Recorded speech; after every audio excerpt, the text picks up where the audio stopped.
आज हम लोग देखेंगे वेस्पर थ्योरी या फिर जिसका नाम होता है संयोजकता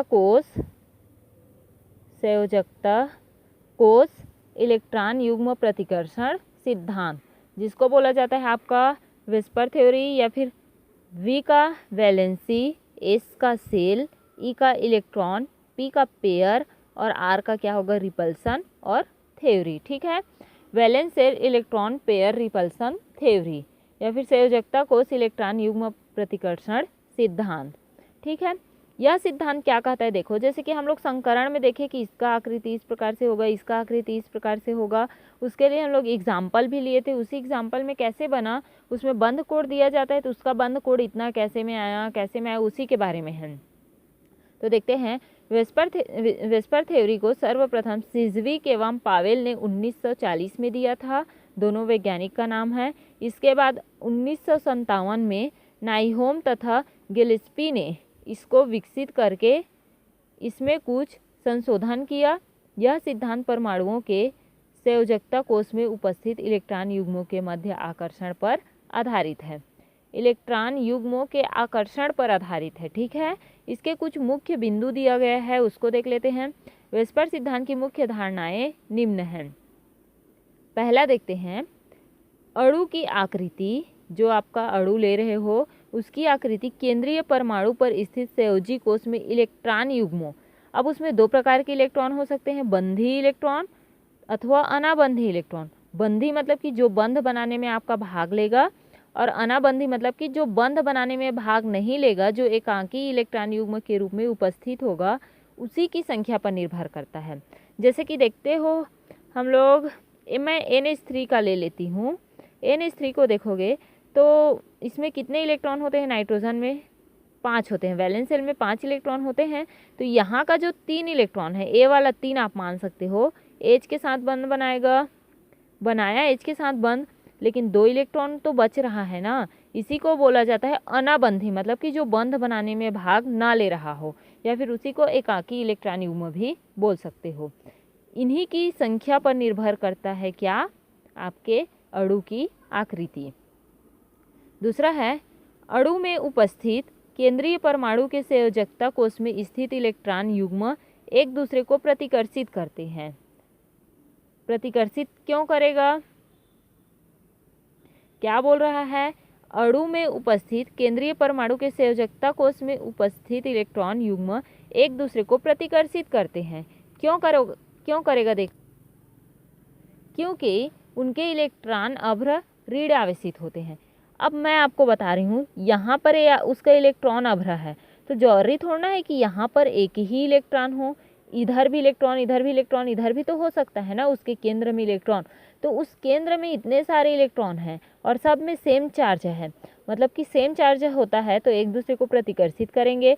अगर यहाँ पर प्लस और माइनस होता तो एक दूसरे को क्या करते, आकर्षित करते, लेकिन इलेक्ट्रॉन अभ्र होने के कारण, ऋण आवेशित होने के कारण एक दूसरे को क्या करेंगे, प्रतिकर्षित करेंगे। ठीक है, तीसरा क्या कह रहा है, आबंधी तथा एकाकी इलेक्ट्रॉन युग्म त्रिविम में इस प्रकार व्यवस्थित होने का प्रयास करते हैं जिससे उनके मध्य प्रतिकर्षण कम से कम हो। इस स्थिति में उनके मध्य की दूरी अधिकतम होती है तथा स्थायित्व अधिक होता है। देखो यहाँ पर क्या बोल रहा है, आबंधी तथा एकाकी इलेक्ट्रॉन युग्म त्रिविम में इस प्रकार, जैसे कि 2 लोन पेयर है, यहाँ पर 2 एकांकी इलेक्ट्रॉन युग्म है, ये दोनों एक दूसरे से अपोजिट, जैसे कि मैं यहाँ पर AB3 कर देती हूँ। ठीक है, तो समझो कि A में आपका 2 एकाकी इलेक्ट्रॉन युग्म है, A वाला और A वाला मान लो। ठीक है, यहाँ पर B, यहाँ पर B और यहाँ पर B। ठीक है, अगर ये लोन पेयर एक दूसरे से अपोजिट डायरेक्शन में है तो क्या, अब ये इसमें भी ऋण आवेशित, इसमें भी ऋण आवेशित, तो क्या एक दूसरे को प्रतिकर्षित कर पाएंगे, नहीं कर पाएंगे, क्योंकि इनकी दूरी क्या है, अधिक है। इसी के कारण से इनका स्थायित्व क्या होता है, बढ़ जाता है, और इसी के कारण से एक दूसरे से दूर में स्थित होने का क्या करते हैं, प्रयास करते हैं। चौथा देखते हैं, परमाणु के संयोजकता कोष को एक गोले के रूप में माना जाता है। ठीक है, तथा इलेक्ट्रॉन युग्म गोलीय सतह पर एक दूसरे से अधिकतम दूरी पर स्थित होते हैं। एक गोला के रूप में मानेंगे, जैसे कि उसमें नाइट्रोजन में 5 है तो उसको पांचों को एक गोला के रूप में मानेंगे और सभी एक दूसरे से अधिकतम दूरी पर स्थित होने का प्रयास करते हैं। बहुआबंध मतलब कि द्विबंध त्रिबंध हो सकता है। बहुआबंध को एक एकल इलेक्ट्रॉन युग्म के रूप में तथा इस बहुआबंध के 2 या 3 इलेक्ट्रॉन युग्मों को एकल सुपर युग्म माना जाता है। छठवां देखते हैं, यदि अणु 2 या 2 से अधिक अनुनादी संरचना मैं आपको पहले ही बता चुकी हूँ कि अनुनादी संरचना क्या होता है।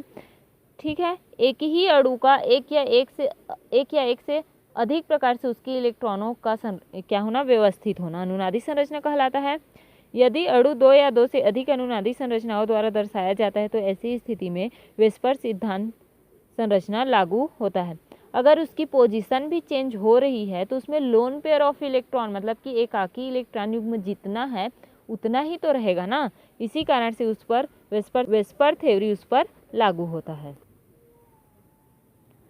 अगला है आपका, केंद्रीय परमाणु के संयोजी कोष में स्थित इलेक्ट्रॉन युग्मों के मध्य प्रतिकर्षण का क्रम निम्न है। ठीक है, एकाकी सबसे ज़्यादा क्या करेंगे, एक दूसरे को प्रतिकर्षित करेंगे। एकाकी आबंधी मतलब कि lone pair of lone pair bond pair. कैसे में देखो, 2 अगर एकाकी इलेक्ट्रॉन युग्म है तो अपोजिट चार्ज हो गया, सेम चार्ज हो गया जिससे एक दूसरे को प्रतिकर्षित करेंगे। एक एकाकी इलेक्ट्रॉन युग्म है और एक बंध वाला है तो ये तो बंध बना लेगा, और बॉन्ड पेयर में सबसे कम प्रतिकर्षण क्यों होगा, ये तो ऐसे करके अपने अपने साथ में बॉन्ड बना लेगा ना, इसी कारण से इसमें सबसे कम प्रतिकर्षण, लोन पेयर बॉन्ड पेयर में उससे कम ज़्यादा प्रतिकर्षण, और lone pair of lone pair में सबसे ज़्यादा प्रतिकर्षण होता है क्योंकि इसमें सेम चार्ज उपस्थित होता है। इसी कारण से आपको पूछेगा कि क्या बोलते हैं, वेस्पर थ्योरी के अनुसार आबंधी तथा एकाकी इलेक्ट्रॉन युग्मों में प्रतिकर्षण का क्रम बताइए। तो आप इसको लिख सकते हो, लोन पेयर में सबसे ज़्यादा, लोन पेयर बॉन्ड पेयर में उससे कम, बॉन्ड पेयर में सबसे कम प्रतिकर्षण होता है। ठीक है, अब देखते हैं हम लोग कुछ उदाहरण देख लेते हैं। जैसे कि मैं बता रही हूँ NH3 का, तो नाइट्रोजन केंद्रीय परमाणु है, उसका परमाणु क्रमांक 7 है और उसके वैलेंस शेल में 5 इलेक्ट्रॉन है। इस प्रकार से है तो पांचों इलेक्ट्रॉन तो इस प्रकार से व्यवस्थित हो जाएंगे, क्या बोलते हैं, एक यहाँ और एक यहाँ।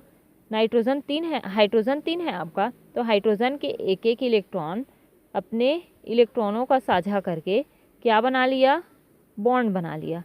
अब ये वाला 2 इलेक्ट्रॉन बच गया जो आपके एकाकी इलेक्ट्रॉन युग्म के रूप में उपस्थित रहेगा। तो यहाँ पर आप लिख सकते हो, number of lone pair of electron कितना है, 1, नंबर ऑफ बॉन्डिंग इलेक्ट्रॉन कितना है, 3। ठीक है, और एग्जाम्पल देख लेते हैं ब्रोमीन ट्राइफ्लोराइड का, जिसके वैलेंस शेल में है आपका 5 इलेक्ट्रॉन। ठीक है, 5 इलेक्ट्रॉन है यहाँ पर, हाँ ठीक है। तो यहाँ पर देखो 3 तो फ्लोरीन के साथ बना लिया, 2 यहाँ पर बचा हुआ है, तो आप क्या लिखोगे, number of lone pair of electron, तो यहाँ पर कितना है, 2, 1 और 1, 2। Number of bond pair of electron कितना हो जाएगा आपका, 3, क्योंकि फ्लोरीन के साथ बॉन्ड बनाया, फ्लोरीन के साथ। ठीक है, तो ये था आपका वेस्पर थ्योरी। आगे हम लोग और देखेंगे कल।